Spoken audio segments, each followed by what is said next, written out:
Est-ce que nous pouvons l'acclamer?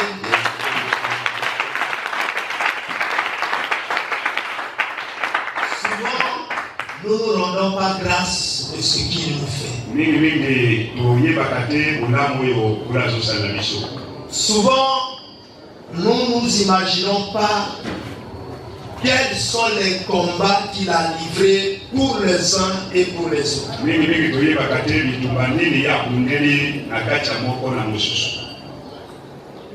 Si jusqu'à maintenant ma soeur, jusqu'à maintenant mon bien-aimé, toi et moi, nous sommes vivants. Cela va de la volonté de Dieu. Il est souverain en toutes choses. Même lorsque il y a la guerre quelque part, cela ne met pas en cause sa souveraineté et sa puissance.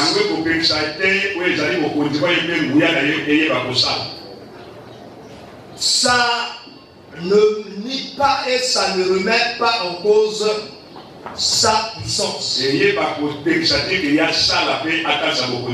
Non, égalité et côté de là, ou bien pour le marketer, exemple azaté, c'est ça le remettre en cause. Et bien aimé, il y a quelques semaines, je pensais à quelque chose. En ce qui concerne le comportement des personnes qui fréquentent l'église. C'est-à-dire le comportement des personnes qui fréquentent les églises locales.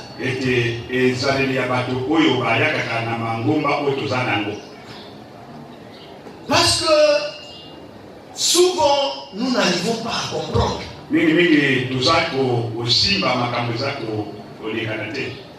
On se dit, avec tous les enseignements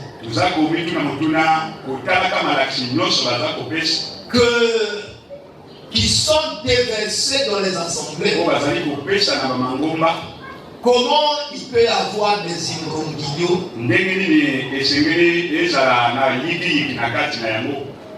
Non, c'est-à-dire chaque fois que je traduis une chose pas de la bonne manière, je suis en difficulté. Comment il peut y avoir des difficultés de comportement dans les églises? Comment imaginer qu'avec tous les enseignements des versets, qu'il y ait des gens qui marchent d'une manière indigne? Il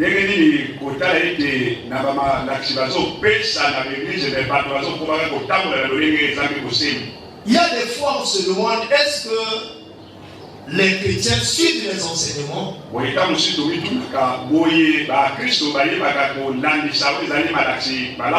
pendant qu'ils viennent de les assemblées, ils sont distraits?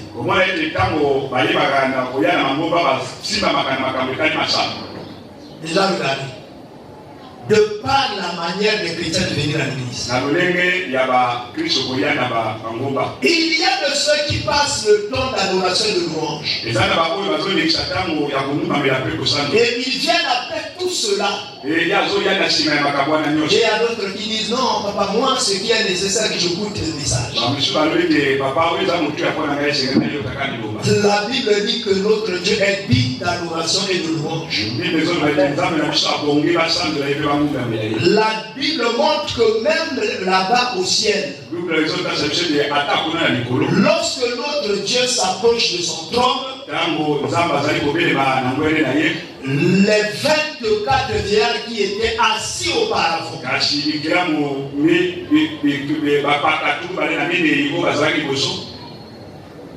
et qui étaient assis auparavant, se levèrent. Et ils laissèrent l'agneau s'asseoir. Et tous tombèrent face contre terre. Et là-bas au ciel, au milieu des anges, il y a eu des louanges, des voix qui s'élevaient pour adorer nous. Maintenant, je me pose la question, comment un chrétien ne prend pas le temps d'adorer?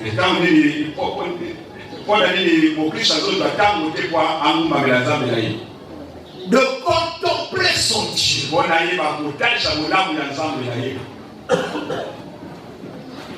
Et de se rendre compte combien de fois Dieu est magnifique. Et un chrétien se contente de dire, oh, j'ai écouté la parole. Si ce Dieu-là nous a accordé autant de temps, pendant des années, malgré les erreurs que nous avons eu à faire, ce Dieu-là ne nous a pas détruits.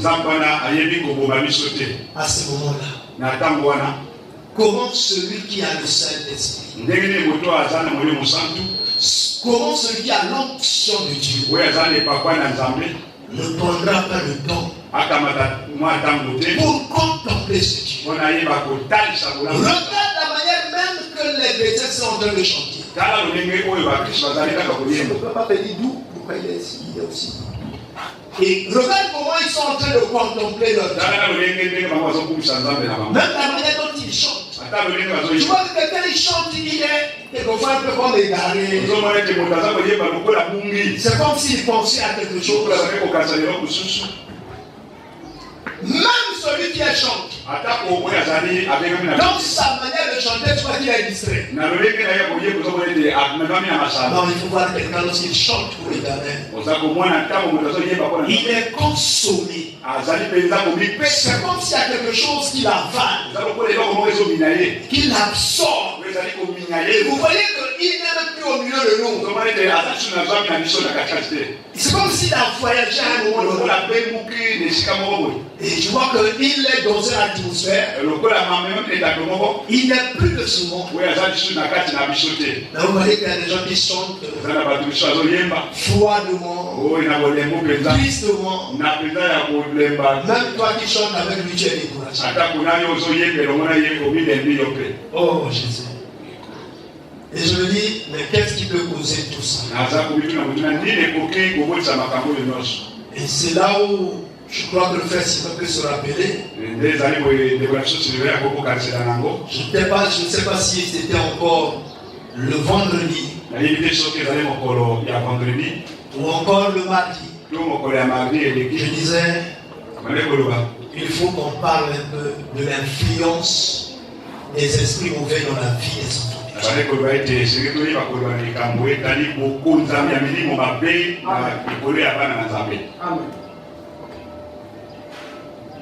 L'influence. Je ne dis pas encore la domination. Je parle de l'influence. Ah oui. Vous savez, nous sommes dans un milieu spirituel. Vous le prenez comme un milieu physique. Et souvent, on se contente de ce que l'on voit. Mais dans un milieu spirituel, il y a des choses qui sont au-delà de ce que l'on voit. Vous voyez? Il y a des choses qui sont au-delà. Et d'ailleurs, même chez toi à la maison,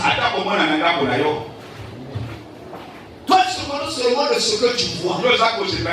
Comment tu as arrangé tes meubles, tes vêtements et tout.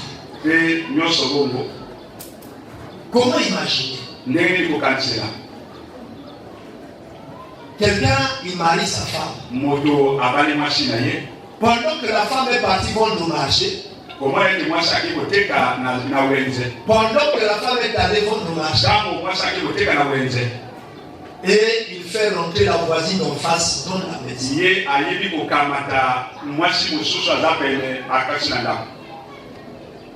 Et s'associe avec la voisine en face.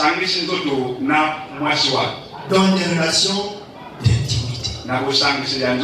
Comment tu peux comprendre ça? Et parfois cette personne est une personne chrétienne.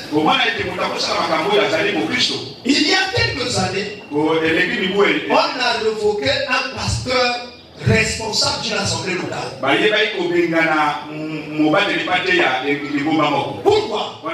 Parce qu'il couchait de temps à autre avec les sœurs d'église.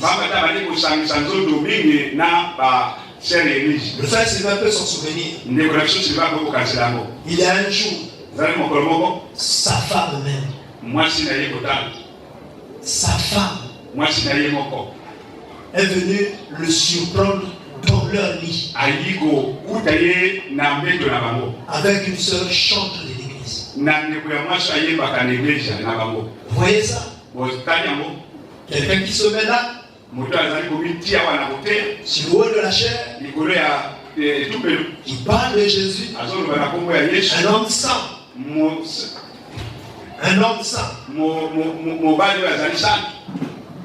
et qui sûrement l'a rendu aussi saint. Et comment il arrive jusque là? Est-ce que ça ne devrait pas nous interroger?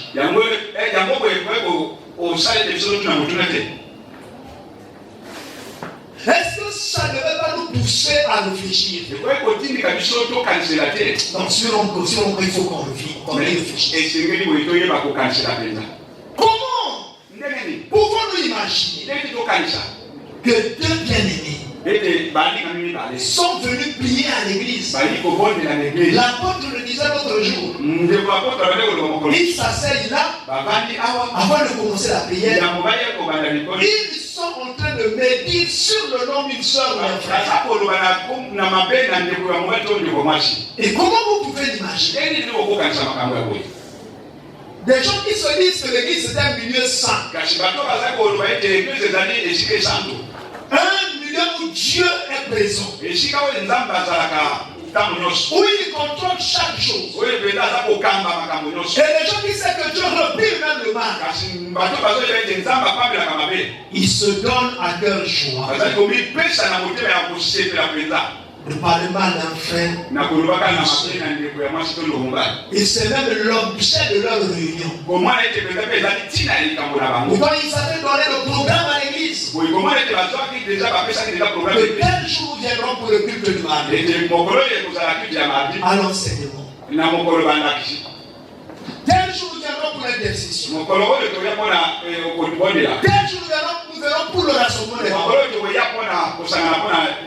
Mais arrivé là, les choses qu'ils sont en train de faire, même les païens ne les approuvent.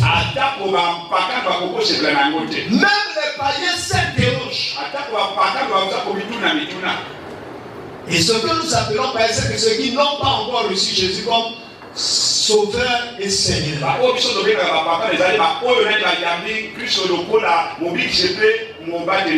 Mais au fait, pour Dieu, ils ne sont pas des païens. Parce que Dieu lui-même, il sait à quel moment les intégrer dans son chemin.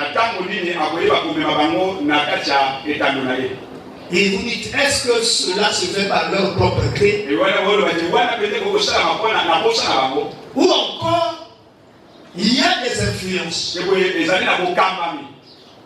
Je crois qu'il va y avoir des influences. Voilà pourquoi ce matin, le thème que nous allons ensemble décortiquer, je voudrais que vraiment on soit tous dans cet enseignement.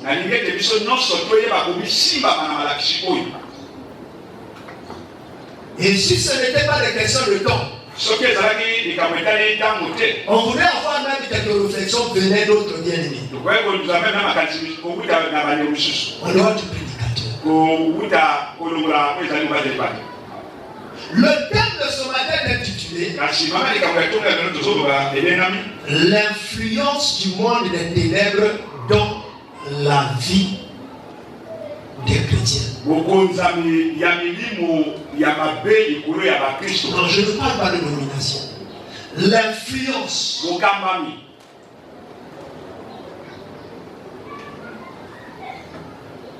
du monde des ténèbres sur la vie des chrétiens. Regardez.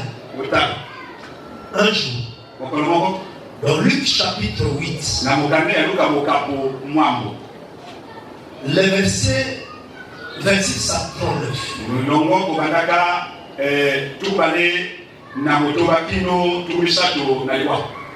Regardez ce qui est écrit là-bas. Luc chapitre 8. Verset 26 à 39. Lisons au nom du Seigneur Jésus. Ils s'abordèrent dans le pays des Géraséniens,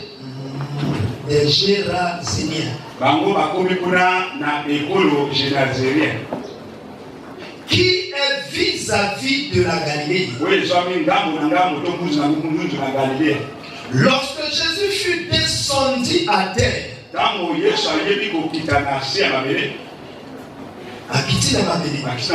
il vint au devant de lui un homme de la ville.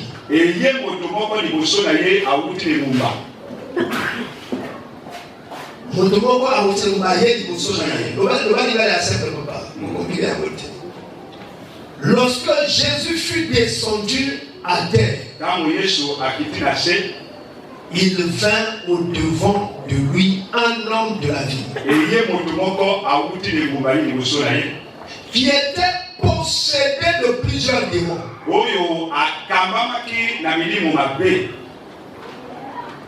Depuis longtemps, il ne portait point de vêtements et avait sa demeure non dans une maison, mais dans les sépulcres. Ayant vu Jésus, il poussa un grand cri,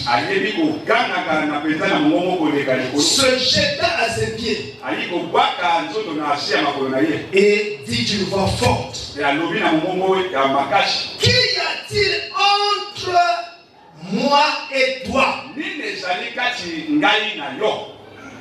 Jésus, fils du Dieu très haut, je t'en supplie, ne me tourmente pas. Car Jésus commandait à l'esprit impur de sortir de cet homme.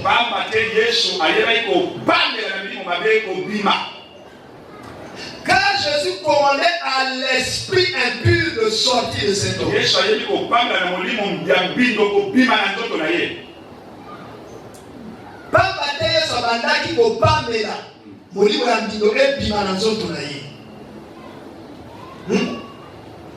Dont il s'était emparé depuis longtemps. Oh. On le gardait lié de chaînes et des fers aux pieds. Mais il rompait les liens et il était entraîné par le démon dans les déserts.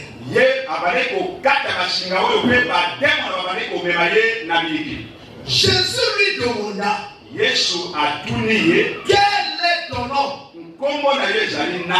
Légion. Ah! Répondit-il,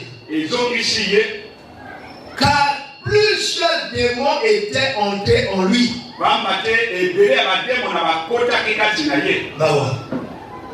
Et il priait instamment Jésus de ne pas leur ordonner d'aller dans la ville. Là-bas. Et il priait instamment Jésus de ne pas leur ordonner d'aller dans la ville.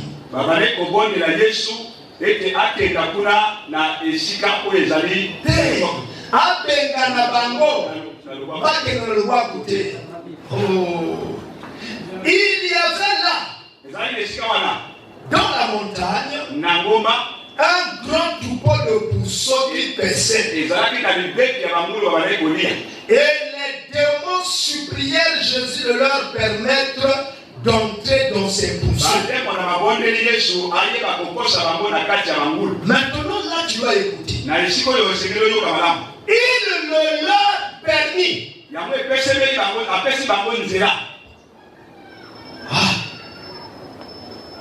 Les démons sortis de cet homme entrèrent dans les pourceaux.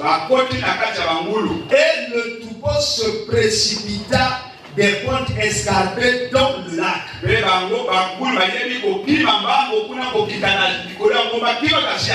Et se noya. Ceux qui les faisaient paître, voyant ce qui était arrivé, s'enfuirent et répandirent la nouvelle dans la ville et dans les campagnes. Les gens allaient voir ce qui était arrivé et ils vinrent auprès de Jésus. Et ils trouvèrent l'homme qui était sorti. Et ils trouvèrent l'homme de qui étaient sortis les démons, assis à ses pieds, vêtu et dans son bon sens. Et ils furent saisis de frayeur. Ceux qui avaient vu ce qui s'était passé leur racontèrent comment le démoniaque avait été guéri. Tous les habitants du pays des Génésaréens prièrent Jésus de s'éloigner d'eux, car ils étaient saisis d'une grande crainte. Jésus monta dans la barque et s'en retourna. L'homme de qui étaient sortis les démons lui demandait la permission de rester avec lui.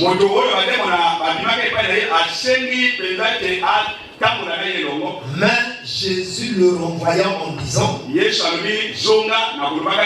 retourne dans ta maison et raconte ce que Dieu t'a fait. Il s'en alla et publia par toute la ville tout ce que Jésus avait fait pour lui.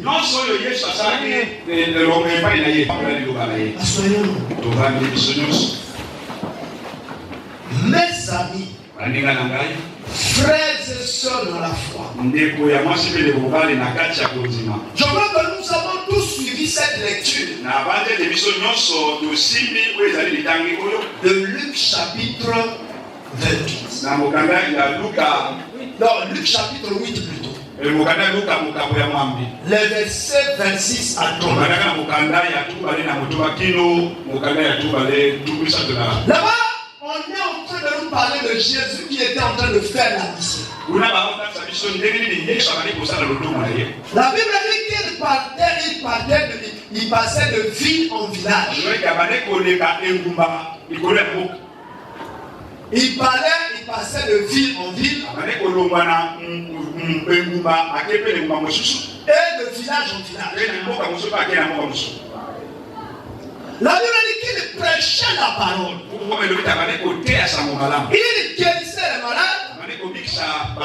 Il chassait les démons.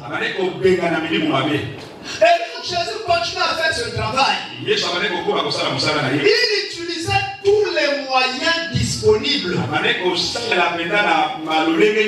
pour venir à Génézareth. Il a utilisé la pirogue. Et il est venu s'amarrer au port de Jérusalem. Et lorsqu'il est arrivé là, la Bible dit qu'il y a eu un homme qui est venu vers lui. Ah. On dit qu'il est venu vers lui. Oh, je vais encore regarder ça. On dit au verset 27. On dit lorsque Jésus fut descendu à terre, il vint au-devant de lui un homme de la ville qui était possédé de plusieurs démons. Alors mon ami, regardez, Jésus est venu dans la ville. Dans un endroit donné. Et lorsqu'il arrive, il y arriva, c'est un homme qui est venu vers lui. Mon ami. La Bible dit que c'est un homme qui est venu vers Jésus. Mais quel était l'état d'âme de cet homme? Quel était l'état spirituel de cet homme? On dit qu'il était rempli de démons. Il n'avait pas un seul démon. Il en avait plusieurs qui logeaient dans son corps. Mon ami, nombreux parmi nous, nous ignorons notre état spirituel. Surtout que nous ne prenons pas le temps de prier pour notre état spirituel. Pour que Dieu montre réellement ce que nous sommes. Et si bien que nous vivons dans une ignorance totale.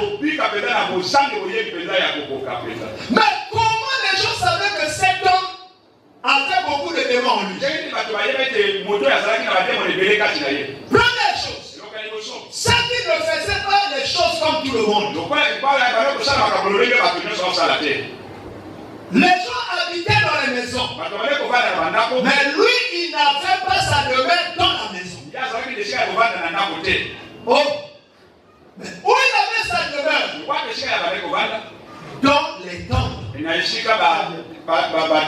Au cimetière.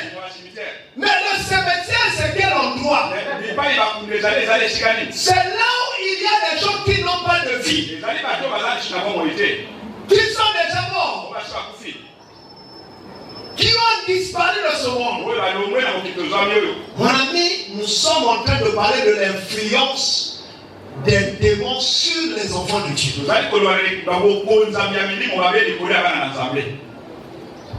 Regardez cet homme qui était rempli de démons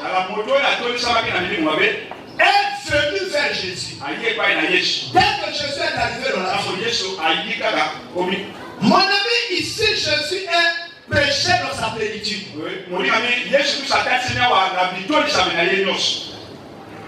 Et chacun de nous se dit, oh, moi je suis un chrétien, je vais à l'église. Mais au fait, il ne vient pas à l'église. Mais il vient à Jésus. Parce que c'est Jésus qui nous rassemble ici. L'église locale, ce n'est qu'un lieu où on a trouvé à se rassembler. Mais sinon nous venons tous à Jésus. Et d'ailleurs, comme cet homme était venu à Jésus. Vous voyez ça? Il est venu à Jésus. Mais avec quel état spirituel? Nombreux parmi nous, nous sommes comme cet homme. Nombreux. Vous doutiez. Mais il suffit de vous regarder. L'écart qu'il y a entre le comportement que chacun de nous manifeste et les principes qui sont fixés par la parole de Dieu. Parce que la ville, c'est quoi? La ville, pour nous les chrétiens, c'est Jérusalem. Or, Jérusalem, c'est la ville où Jésus-Christ se manifeste comme roi. Se manifeste comme Seigneur. Où Jésus-Christ est honoré. Où Jésus-Christ est élevé. Où Jésus-Christ est affiché. Où Jésus-Christ est vécu par chacun.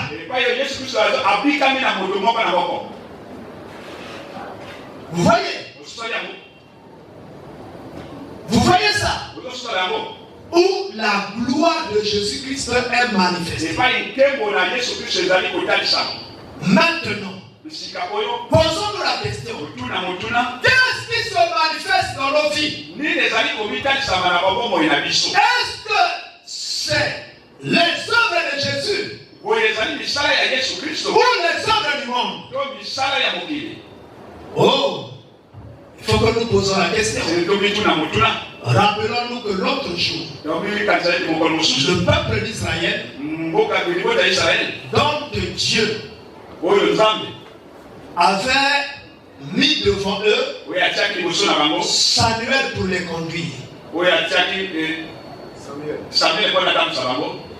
Et regardez, ils ont marché. Et puis ils sont arrivés à un endroit, ils se sont arrêtés. Ils ont dit là, Samuel, on a déjà tout marché. On ne peut plus aller loin. Qu'est-ce que vous voulez? Vous ne voulez plus continuer? Oh, Samuel, ça suffit. On ne veut plus marcher. Dites-moi, qu'est-ce que vous voulez? Nous voulons un roi. Longtemps, toi, tu nous as conduit. Ah non, tu ne me suis pas, frère. Tu sais que moi, ça m'emmerde beaucoup. Et dit, longtemps tu nous as conduits. Mais là, nous ne voulons plus que tu continues à nous conduire. Mais qui est Samuel? Samuel, c'est l'ambassadeur de Jésus-Christ.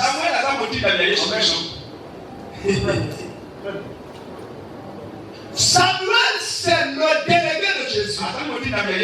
Lorsqu'il parle, c'est pas lui. C'est Jésus qui parle. Lorsqu'il est conduit, ce n'est pas Samuel. C'est Elohim qui est donc Samuel qui conduit le peuple. Mais le peuple dit à Samuel, nous nous arrêtons ici. Nous voulons changer. Nous ne voulons plus continuer à ce que tu nous conduises. C'est ici que nous nous arrêtons. Samuel dit, mais qu'est-ce que vous voulez? Ils disent, nous voulons être comme le monde. Là, la chose est devenue claire. Vous voulez être comme le monde? Oui, c'est ça, Samuel, ce que nous voulons. Et sur Samuel est reparti vers Dieu. Le peuple que tu m'as donné ne veut plus marcher selon ta pensée. Ils veulent maintenant un roi. Et finalement, ils ont fini par avoir un roi. Le roi là n'était pas un roi. Non. Comment tu ajoutes des choses? Le roi là n'était pas un roi qui a été donné par la volonté parfaite de Dieu. C'est pas Dieu qui a décidé de leur donner un roi. C'est eux qui ont voulu le roi. Et Dieu a dit, comme vous voulez le roi, voici un roi. Vous allez dire que c'est Dieu qui a donné. Ah oui, c'est comme ça que vous avez dit. C'est comme ça que beaucoup d'enfants de Dieu, ils font des choses qui transgressent la volonté de Dieu Ils disent que si la chose est arrivée, parce que Dieu a permis, ils disent que rien ne peut arriver sur terre si Dieu ne donne pas la permission. Mais par quelle volonté? Ce n'est pas par la volonté parfaite, mais par une volonté permissive. Parce que vous avez voulu cela, prenez-le maintenant. Essayez de goûter ce que vous voulez. Vous voyez? On est fou spirituellement à quel moment? Non. On est fou spirituellement à quel moment? C'est lorsque on refuse, malgré qu'on le sait, de faire la volonté de Dieu. Dieu a dit ne fais pas ceci. Tu dis Dieu je le fais. Il y a même des chrétiens avant moi. Et il y a même des prédicateurs. Et il y a même des intercesseurs qui font cela. Mais pourquoi Dieu tu ne voulais pas que moi je le fasse? Un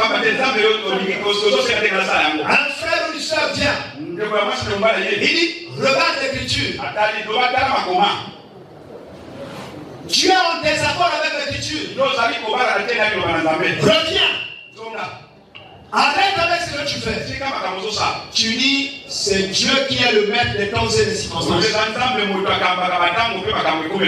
Et c'est lui qui a fait que cela m'arrive. Laisse-moi dans ma position. Alléluia. Amen. Alléluia. Amen. Vous voyez, cet homme était fou. Parce qu'il était possédé par les esprits mauvais. Mais il est venu vers Jésus.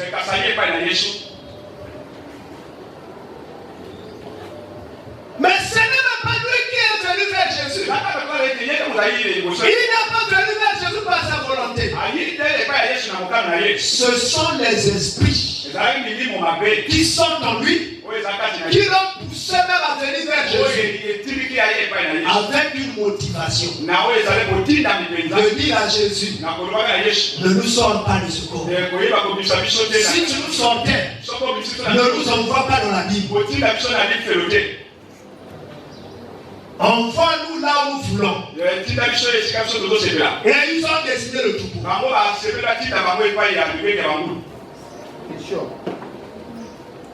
Mes amis, regarde. Nous sommes nombreux à être des fous devant le Seigneur. Regardons seulement ce que nous faisons. Est-ce que c'est en ligne droite avec la parole? Si ce n'est pas en harmonie avec la parole, c'est que nous sommes des fous. Le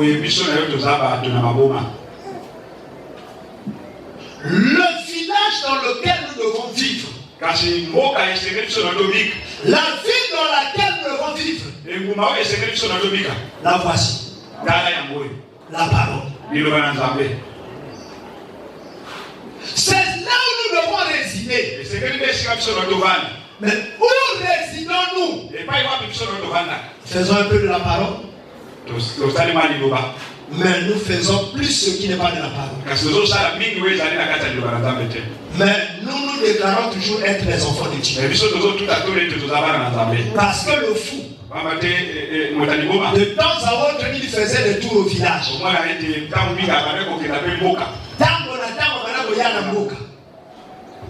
De temps à autre, il faisait un tour dans la ville.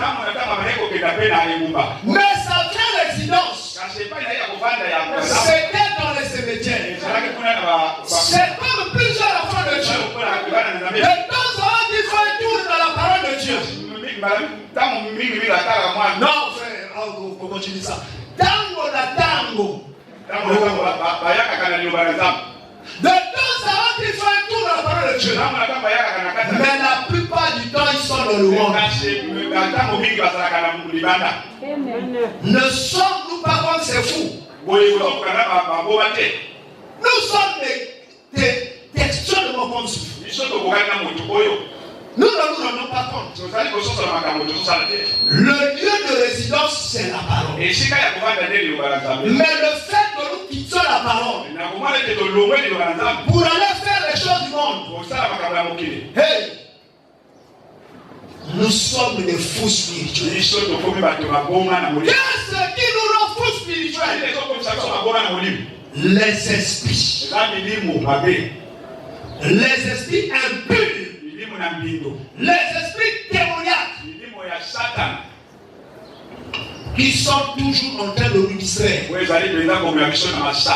qui mettent dans nos bouches des paroles impures, qui mettent dans nos pensées des images impures,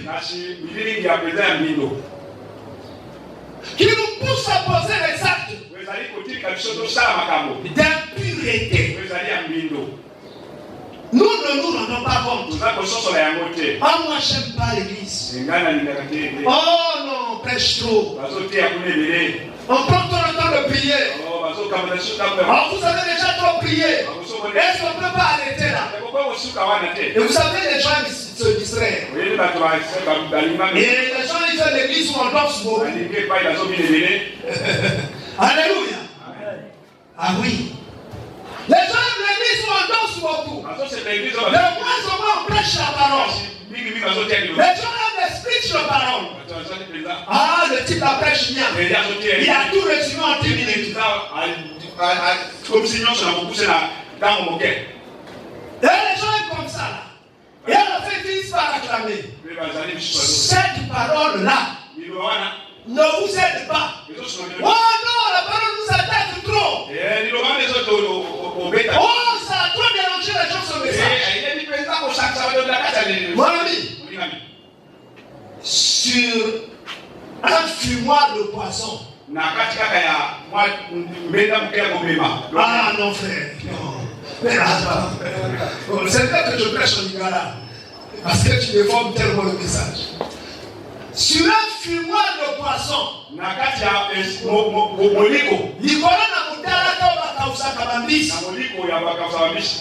kuna mutaloka kabolunge kaka miso ya kufinante. Hein? Il n'y a que le poisson qui n'est pas encore mort. Qui se dit que là, il ne peut pas continuer à vivre. Pourquoi? Parce qu'il a encore sa vieille vie. Mais le poisson dont la vieille vie est déjà morte ne bouge même plus. Ne se dérange même plus. Au contraire, le feu qui monte chaque jour empêche les insectes nuisibles pour rentrer et les ranger. Mais amis, les enfants de Dieu, ceux qui sont nés de nouveau sont contents chaque fois qu'ils écoutent la parole. Lorsque le premier prêcheur dans sa dimension, il se lève, il se dit, il dit alléluia, gloire à Dieu.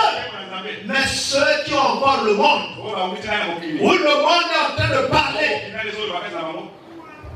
ils se disent non. Oh, l'église là c'est trop le dérangeant. L'église là ça ne nous fait pas plaisir. L'église là on attaque tous les gens. On prêche trop la parole. Oh, la parole prend trop du temps. Parce que le monde est en train de faire des réclamations, de mettre des signaux. Comment voyez-vous un chrétien qui se lève un matin, il dit non, aujourd'hui je ne vais pas aller. Pourquoi? Oh non, moi-même. Ah non. Et attendez, c'est pas toi-même. C'est même pas toi-même. C'est démoniaque ces choses. Parce que tu n'as pas ta demeure au milieu des hommes. Tu as ta demeure au milieu des morts. Parce que les morts, c'est tous ceux qui n'ont pas encore reçu Jésus comme Seigneur et Sauveur.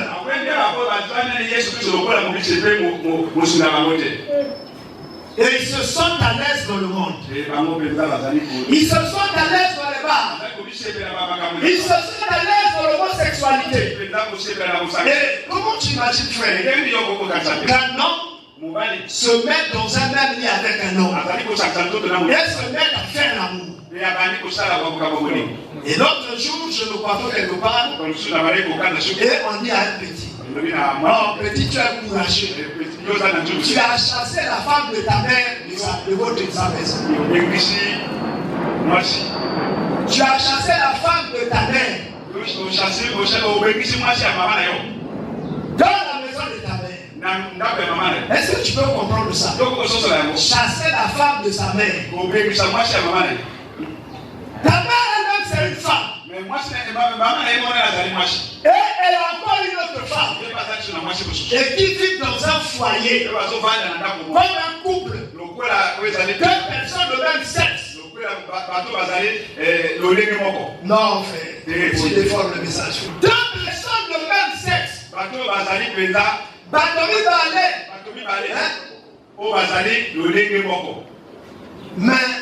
l'un, l'une femme, l'autre mari. Et vivent dans le même foyer. Vous voyez ça? Deux femmes. Le lesbianisme. Deux hommes homosexuels. Et les gens sentent ça, elles sont à l'aise avec ça. Aujourd'hui, dans le monde, il y a à peu près 80 pays. Il y a à peu près 80 pays qui acceptent que ces choses-là sont normales. Et les ont officialisés. Où va le monde? Où même une personne se marie avec un animal. Et puis la même personne vient avec son animal dans l'église. On dit non, c'est la liberté. Mais ça, où va l'église? Ces choses-là sont causées par l'envahissement des démons. Les démons sont au fur et à mesure de convaincre les gens. J'ai entendu ce que le pasteur a dit. Le pasteur n'a pas assez de connaissances. Voilà pourquoi il dit les choses erronées. Ça là c'est déjà dépassé. Le monde n'est plus à ce niveau. Un grand dignitaire d'une église. Non, un grand dignitaire d'une église.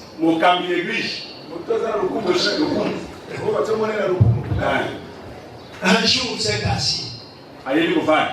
Il dit non. Il faut qu'on revise la Bible. Il faut qu'on change la Bible. Parce que vous ne la comprenez pas bien. Et il demande, est-ce que les homosexuels ne sont pas les enfants de Dieu? Est-ce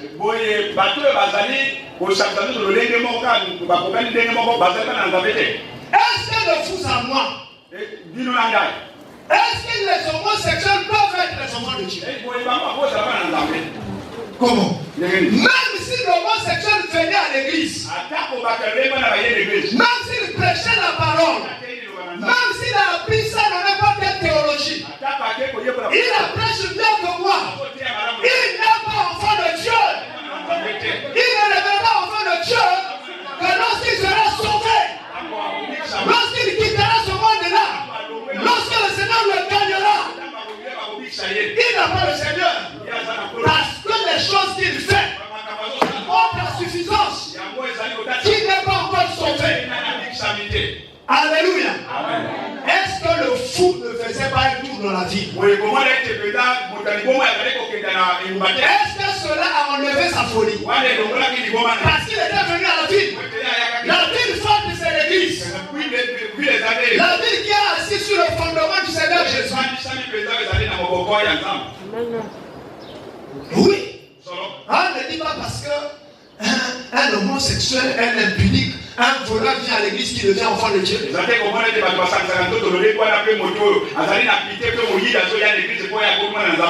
Un féticheur, même lorsqu'il vient à l'église, il n'est pas enfant de Dieu.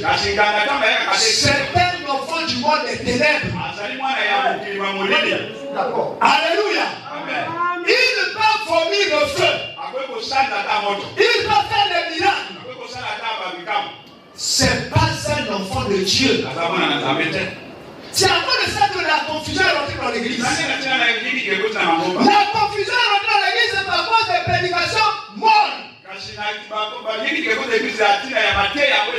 y a les morts. Il y a Kolemba. Et les chrétiens ont commencé à vivre dans le compromis. Tu vois un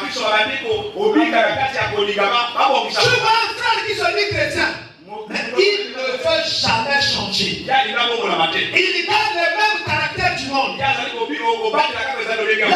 vie du monde, le même langage du monde.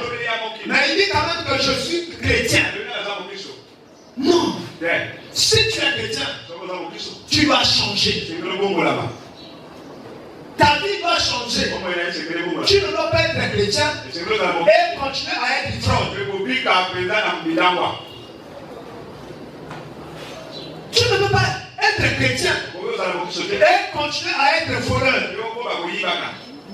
Tu ne peux pas être chrétien et continuer à haïr les autres. Non. Ce n'est pas possible. Un chrétien qui dérange, qui met tout le monde mal à l'aise. Mais c'est au contraire le chrétien qui est attaqué à cause de sa foi. Mais aujourd'hui, ce sont les chrétiens qui attaquent les autres. Qui mettent tout le monde mal à l'aise. Et après cela, qu'est-ce qu'ils disent? C'est ma prière qui les met mal à l'aise. On d'abord moi qui a malheur et tout. Dès qu'il sort de sa maison là, c'est toujours un petit jeton. Et il appelle ça sa prière. Ce sont les démons qui font ça. Ce sont les démons qui font ça. Parfois, quand tu trouves ça un comportement normal, ce n'est pas normal. Tu es une femme chrétienne avec des petites jupes ici et tu es content de ça. Aujourd'hui, même les femmes chrétiennes ajoutent de la peinture partout sur le corps. Mon ami, le temps que tu es là, c'est le meilleur temps que tu as jugé que tu devais avoir. Le jour où tu as accueilli, le jour où il t'a vu, il t'a contemplé, il t'a dit qu'il tient bon de cette manière. Si un homme te dit que tu n'es pas bon, il a des démons. Alléluia. Est-ce que vous le voyez? Comment? Celui qui t'a créé, il t'a regardé, il t'a contemplé, il t'a dit que c'est bon. Comment tu vas te laisser séduire par une créature?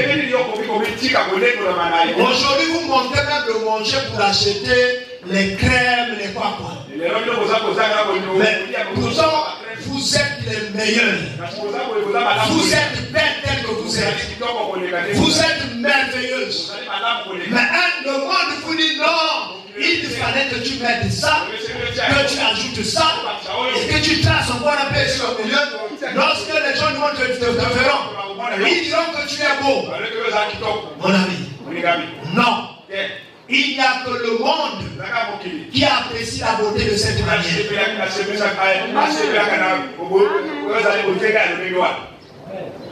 Mais Dieu, il t'appelle un égaré. Parce que tu ignores que tu es merveilleuse. Mon ami, nous devons préserver la vie que Dieu nous a donnée. Nous sommes un jardin de Yabunzenga. Nous dégageons les odeurs qu'on appelle les effluves. Lorsque quelqu'un nous fréquente, il doit sentir la beauté de notre vie. Il doit sentir la douceur de notre vie. Il doit sentir la joie de vivre avec les chrétiens.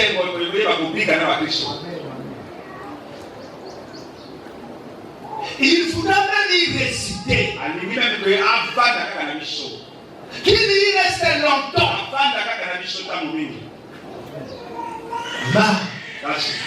Regardez combien de fois on est devenu fou. Il y a des gens qui s'appellent chrétiens. Des personnes qu'on appelle chrétiens. Mais qui ne peuvent pas permettre à quelqu'un de vivre à côté d'eux. Parce qu'ayant une vie qui repousse tout le monde, qui ne fait pas la place à l'autre, ils sont comme des épines. Chaque fois que tu pousses vers lui, tu es piqué. Tu as tendance toujours à t'écarter. Parce que la vie n'est pas paisible. Alors mon ami, attendez. Il faut qu'aujourd'hui je coupe un peu pour. Regardez cet homme. Non seulement que lui, il habitait dans les cimetières, mais il avait des habits déchirés. Or que l'habit représente une vie. Et vous allez voir, ces chrétiens de compromission, ces chrétiens qui disent, oh, je fais un peu de christianisme, je fais un peu de moi. Ici, nous ne sommes pas dans le ciel, nous sommes au monde. Je suis d'accord avec toi. Mais nous sommes citoyens du ciel. Un Français, lorsqu'il vit au Congo, il n'est pas congolais. Il est français. Lorsque tu veux contrôler son identité, il te montre le passeport. Tu dis citoyen français. Il réside où? Au Congo. Nous sommes du ciel. On réside sur la terre. On doit vivre notre vie citoyen du ciel. Alléluia. Amen. Dans notre vie, on doit lire que nous sommes citoyens du ciel. Comment on dira que nous sommes citoyens du ciel? Lorsque nous manifestons la vie du ciel. Mais comment on arrive à comprendre que cet homme était fou? Déjà en regardant seulement ses vêtements, en regardant comment il entretient son corps. Un fou, c'est une personne qui a perdu le sens. Qui ne vit plus selon le comportement recommandé. Non, frère. Qui ne vit plus selon le comportement recommandé. Et c'est un ami dans la toniance. Amen. Et nous, le comportement recommandé, c'est ça. C'est écrit dans la parole. Et lorsque tu ne vis pas selon ça, tu es un fou. Et tu n'es pas fou parce que tu le veux. Non. C'est parce qu'il y a des influences. Cet homme n'avait jamais choisi à ce qu'il habitasse dans les cimetières. Pendant que toi et moi, nous voyons que ce sont les cimetières, lui il voit que c'est une habitation normale. Mon ami, une femme impudique, un homme impudique, pendant que toi le chrétien, tu dis que c'est de l'abomination. Lui dit non, c'est de la jouissance. Il dit que c'est le plaisir du monde. Vous regardez la différence? Dans son ivrognerie, il a le plaisir. Il fait pipi dans les habits, mais il est en train de chanter. Il est en train de danser avec un habit mouillé de pipi. Mais toi qui le vois, tu as pitié de lui. Mais lui, il sent un plaisir immense. Vous voyez ça? Mais regardez. Vous voyez une femme qui va là et là, qui change de mari chaque mois. Et qui trouve que c'est normal. Il y a d'autres même qui se vantent. Il y a des hommes comme ça. On a rien à faire. On a rien à faire. La rien. Oui, ça, il y a un tel wana. Asakatika monangai. Alors, basaka moi c'est asakatika monangai. Oui, ça, il y a un tel wana. Wana, wana. Ya mutani wana. Asakakutia, asakatika monangai frère. Mais oui, là, comment il est bana, dans ça l'étiquette frère. Avec la yaso de mon frère, mais à ce moment-là, qui étiquette. Alors, même au moment est-ce que au retour à frère, il y a un bazar normal, ou bien à Bunga, ni des autres du Manomonaye. Est-ce que ça va le bazar de Manomonaye, ou bien ça va le bazar et si pas mis à niveau mari? Et ce démoniaque, il vivait dans les temps. Mais il trouvait que c'était le meilleur endroit pour vivre. Et regardez, nous les chrétiens, c'est ça le problème. Et souvent, on ne fait pas attention à ce que nous écoutons. Tu viens ici à l'église, lorsque tu sors d'ici, tu repars dans le monde.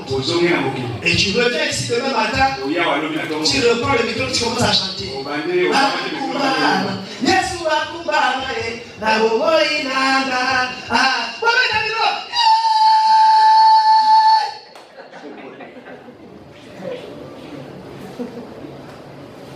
Obinia oleke pa ya Itua. Après pa Itua oleke pa ya Tipu. Après Tipu oleke pa ya Nenandi. Après oleke pa ya Nekutima. Wana nyonso makambo na yo. Makambo na yo Henriette. Makambo na yo Judith. Makambo na yo na yebite Elisabeth. Wana nyonso makambo na yo. Osaka konta uteli na kwa barabara frère. Ngai asaka. Même l'église frère. C'est wana yeba kali bosokuna yangai frère.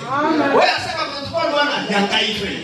Amen. Osa frère mozo tout amakusubato tout le tolo otukato na kabu ya mbindu ya salite. Musali boma.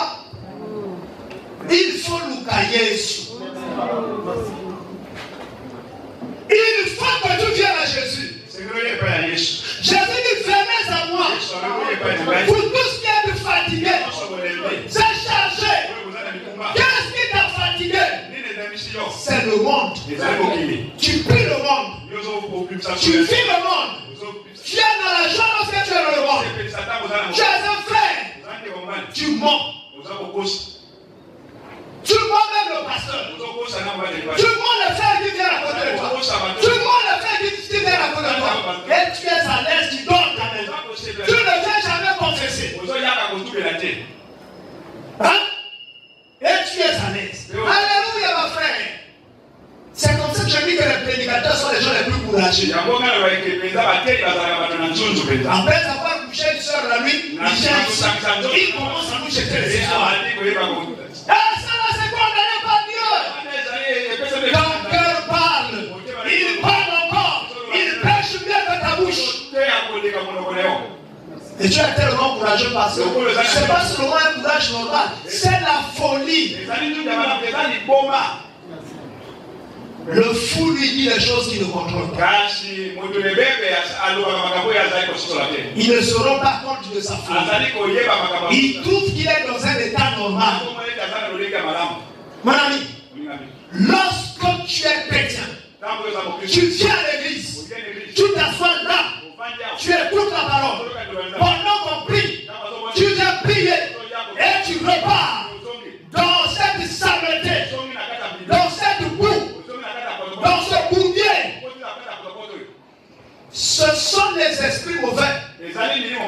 qui sont en train de chicoter, de te tourner de ton pied, de te balancer de gauche à droite. Il y a une mot pour faire. On dit mon babette. N'a pas qu'on a eu la caméra ça. Fait la sauce à la bonne à côté. Aussi au Bumba na yo, moi je vais finir yo, anyata yo, anyefra yo kwa la baba zote na moi. Akausa yo, anongola bomo ya Nzambe. Otikala na Nzambe kana mebo. Osaka na Nzambe sina mtema te. Otikala kaka poso ya baba. Uzani kola nyoka soka si akufi. Mutazole kayo kayeso. Nzoka akoko kwa kusabira kwa venir sute. Akoko lia yo pe susu te. Et c'est vraiment la chose qui va l'équipe de la peine. Nyoka bita ndani wana ase bembe. Sani kula batebele omoniye. O asa chrétien. O asa chrétien. Ase bembe. Ase akufa kala. Nine mama ye. Nani ba desilisa ye. On est aux chrétiens. Tout est kabisika oye pesa mele dilate. Saka na yo à l'aise. Sentir na yo bien. Surtout ça dans le christianisme la liberté. Tout ça quand nous sommes tolingi, tout ça libre. Christianisme y a bien. Tout ça na mundeloté. On lit à Cagnos, on sort à Cagnos, aussi à Cagnos. Nous sommes modèle, il y a un cousin là-bas. Est-ce que frère, moi, c'est un cousin? Alléluia. Mon ami, il était fou. Mais il ne savait pas qu'il était fou. Il se croyait quelqu'un de normal. Il y a des choses que toi et moi nous posons qui sont des actes incroyables. Il y a même des gens lorsqu'ils nous regardent, ils se disent, est-ce qu'ils sont chrétiens? Mais pourtant on le voit entrer là. À l'église, là, mais est-ce que vraiment il prie? Et les païens vont même plus loin. Oh, les chrétiens qui prient là-bas vraiment. Ils se sont déjà mariés même avec le péché. Ils ne peuvent pas commencer à prier sans critiquer d'abord. Une fois qu'ils ont terminé de critiquer, ils commencent à prier. Jésus, tu as dit là où deux ou trois sont rassemblés en ton nom, tu es au milieu d'eux.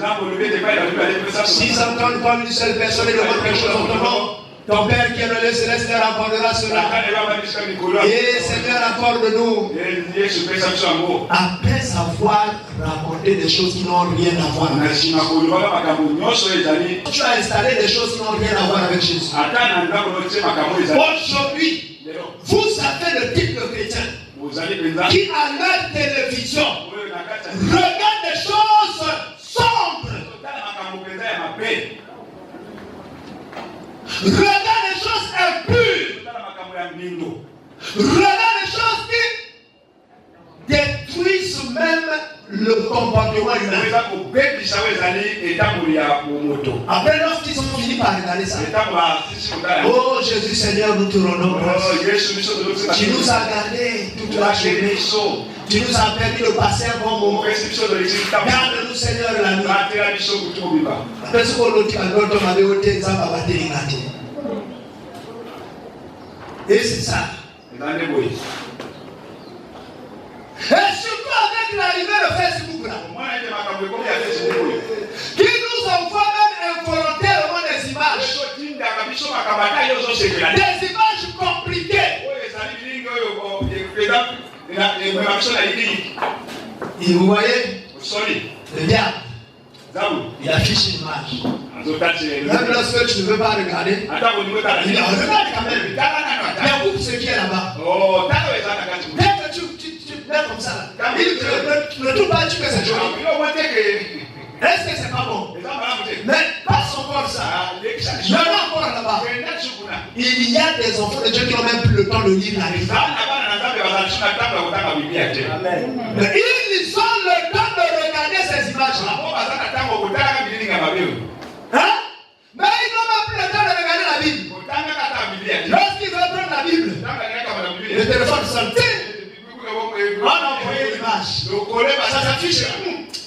Ça va être bon. Toi, assois-toi là-bas. Quoi? Ça c'est bon, hein? Ça c'est bon. Après il ferme la Bible. Il va ranger la Bible.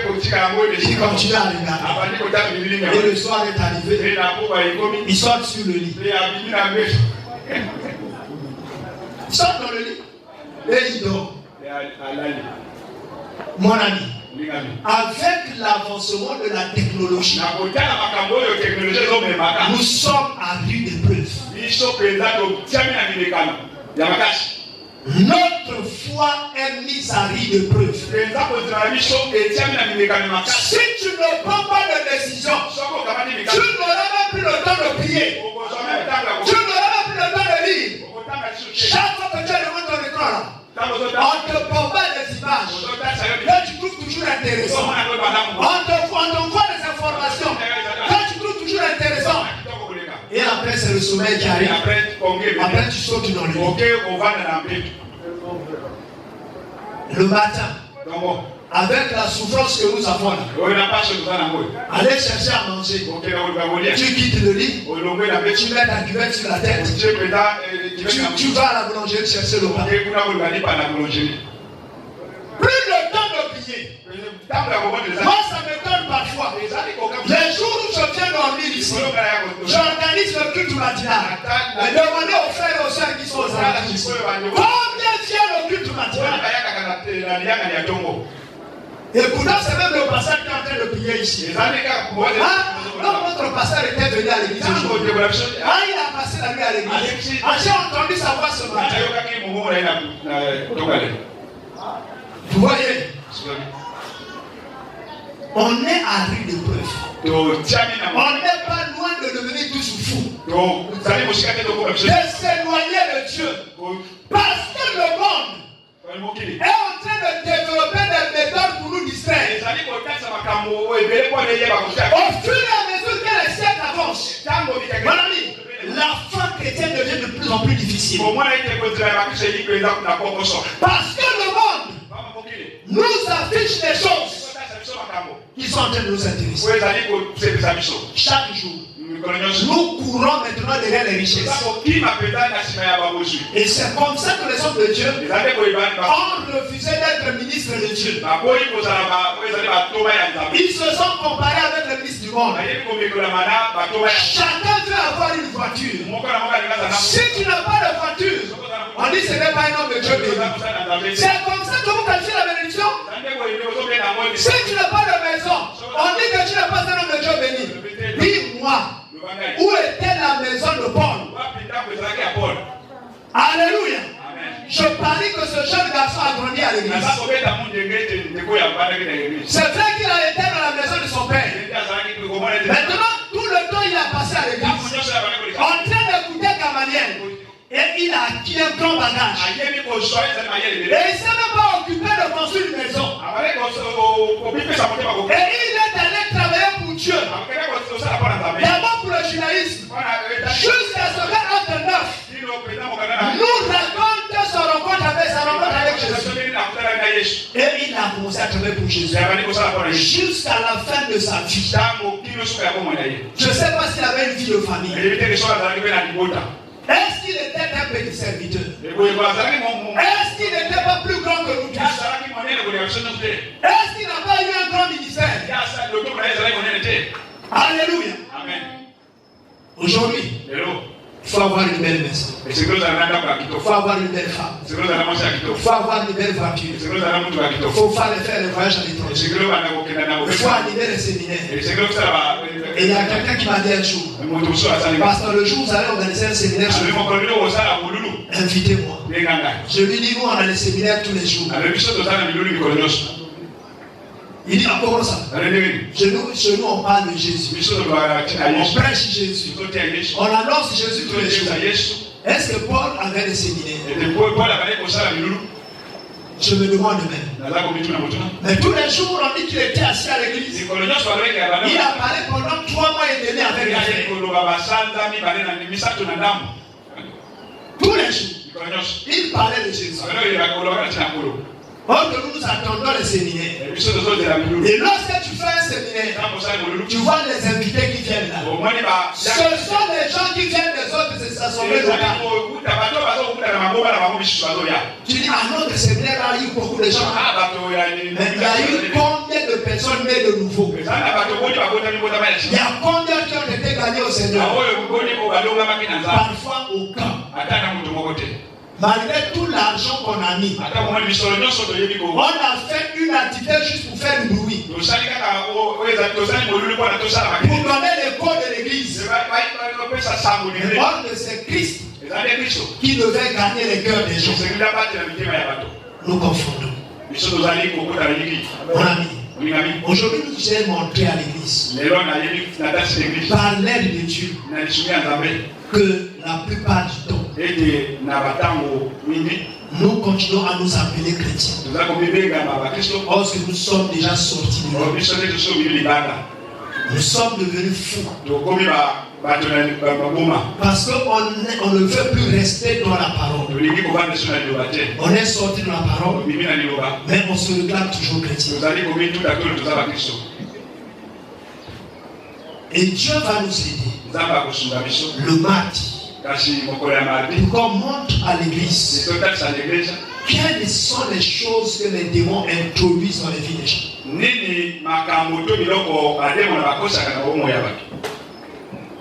Non seulement qu'ils font sortir, mais ils installent des choses. La Bible dit que lorsqu'un démon est sorti du corps de quelqu'un, il revient de temps à autre pour regarder. S'il constate que la garde n'est plus montée, la Bible dit qu'il va prendre 7 autres démons plus méchants. Ils viennent s'installer dans la vie de cet homme. Et on dit que le second état de cet homme sera pire que son état. Les démons avilissent la vie des gens. On n'avait pas vu des prédicateurs devenir des grands soulards qui chantent partout dans la rue sous l'effet de la boisson. Ils chantent une chanson chrétienne pas sous l'inspiration du Saint-Esprit, mais sous l'inspiration de la boisson. Et même les chansons chrétiennes sont devenues tellement corrompues. Si vous voyez les païens sont en train de chanter des mélodies mieux que les enfants de Dieu. Et la confusion est devenue grande. À l'église, on arrive même à inviter les païens à chanter. Et vous les voyez, ils se disent ils chantent les chrétiens. Regardez leur coiffe, regardez leur barbe, regardez leur habillement. Tu comprendras tout. Mais comme dans la bouche, c'est le nom de Jésus qui sort. On dit non, ce sont des chrétiens. Ce sont des fous. Mettons-nous debout pour demander au Seigneur de nous préserver. Parce que sinon on va tous devenir fous.